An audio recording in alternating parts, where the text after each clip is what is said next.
वादा करता हूँ कि बीजेपी का सरकार आएगा, पहला साल में ही हम त्रिपुरा का 50,000 युवतियों को हम सरकारी नौकरी देगा। ये हम ऐलान करके काम आगे बढ़ना चाहता हूँ।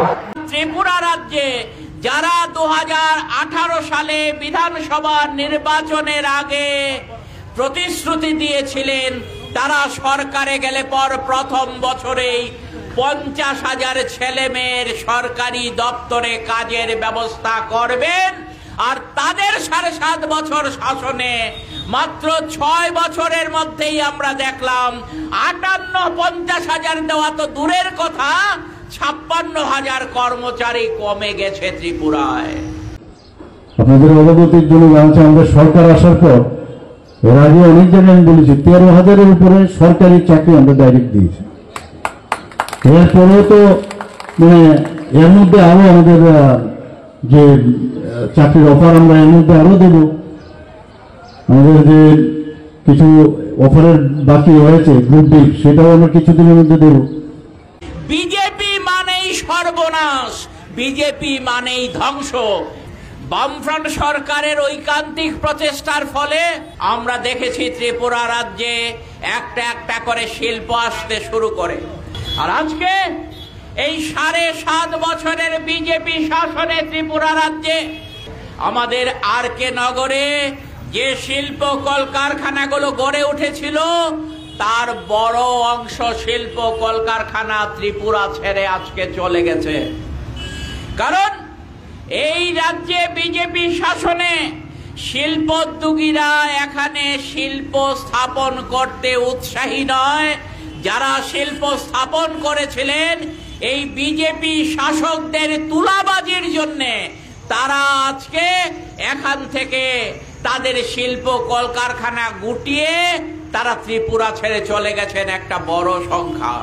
বামফ্রন্ট সরকারের 2017 সালের ডিসেম্বর মাসে সরকারি দপ্তরে যেখানে 1,58,000 কর্মচারী ছিল, বিজেপি সরকার সেই কর্মচারী সংখ্যাটাকে গত বছরের হিসেব বলছে 1,02,000 কর্মচারীর সংখ্যা নামিয়ে এনেছে।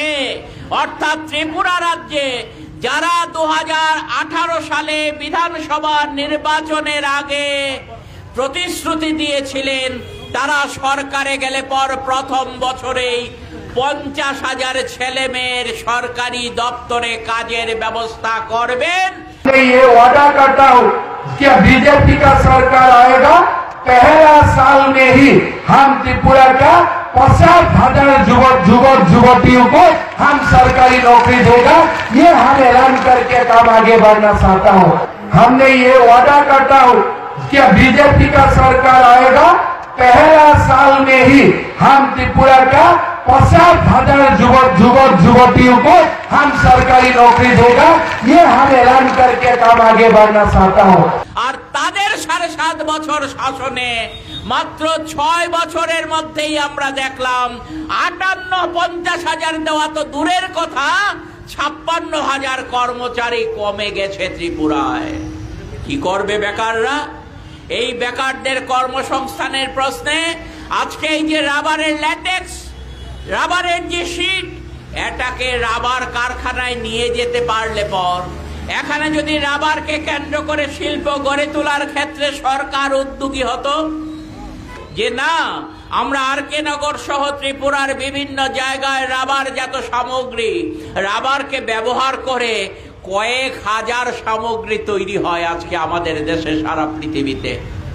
এই সামগ্রী আমাদের ত্রিপুরায় তৈরি করার ক্ষেত্রে একটা গুরুত্বপূর্ণ ভূমিকা সেখানে পালন করতে পারত যদি রাবার শিল্প গড়ে উঠত। তাতে রাবারের উৎপাদক যারা, রাবার চাষি যারা এবং রাবার শিল্পের সাথে যুক্ত যে শ্রমিকরা আছেন সেই শ্রমিকরা উপকৃত হতেন, আমার ত্রিপুরা রাজ্যের বেকার ছেলে মেয়েরা উপকৃত হতো, আমার ত্রিপুরা রাজ্যের অর্থনৈতিক অবস্থাটা ভালো হতো এবং এই ত্রিপুরা রাজ্য সামগ্রিকভাবে উন্নতির দিকে এগিয়ে যেতে পারত। কিন্তু না, বিজেপি যেখানেই আছে, কি দেশের কেন্দ্রের সরকারে, কি বিভিন্ন রাজ্যে রাজ্যে সরকারে, বিজেপি মানেই সর্বনাশ, বিজেপি মানেই ধ্বংস। এটা আজকে ত্রিপুরার মানুষ হাড়ে হাড়ে টের পাচ্ছেন, সারা ভারতবর্ষের মানুষ আজকে টের পাচ্ছেন।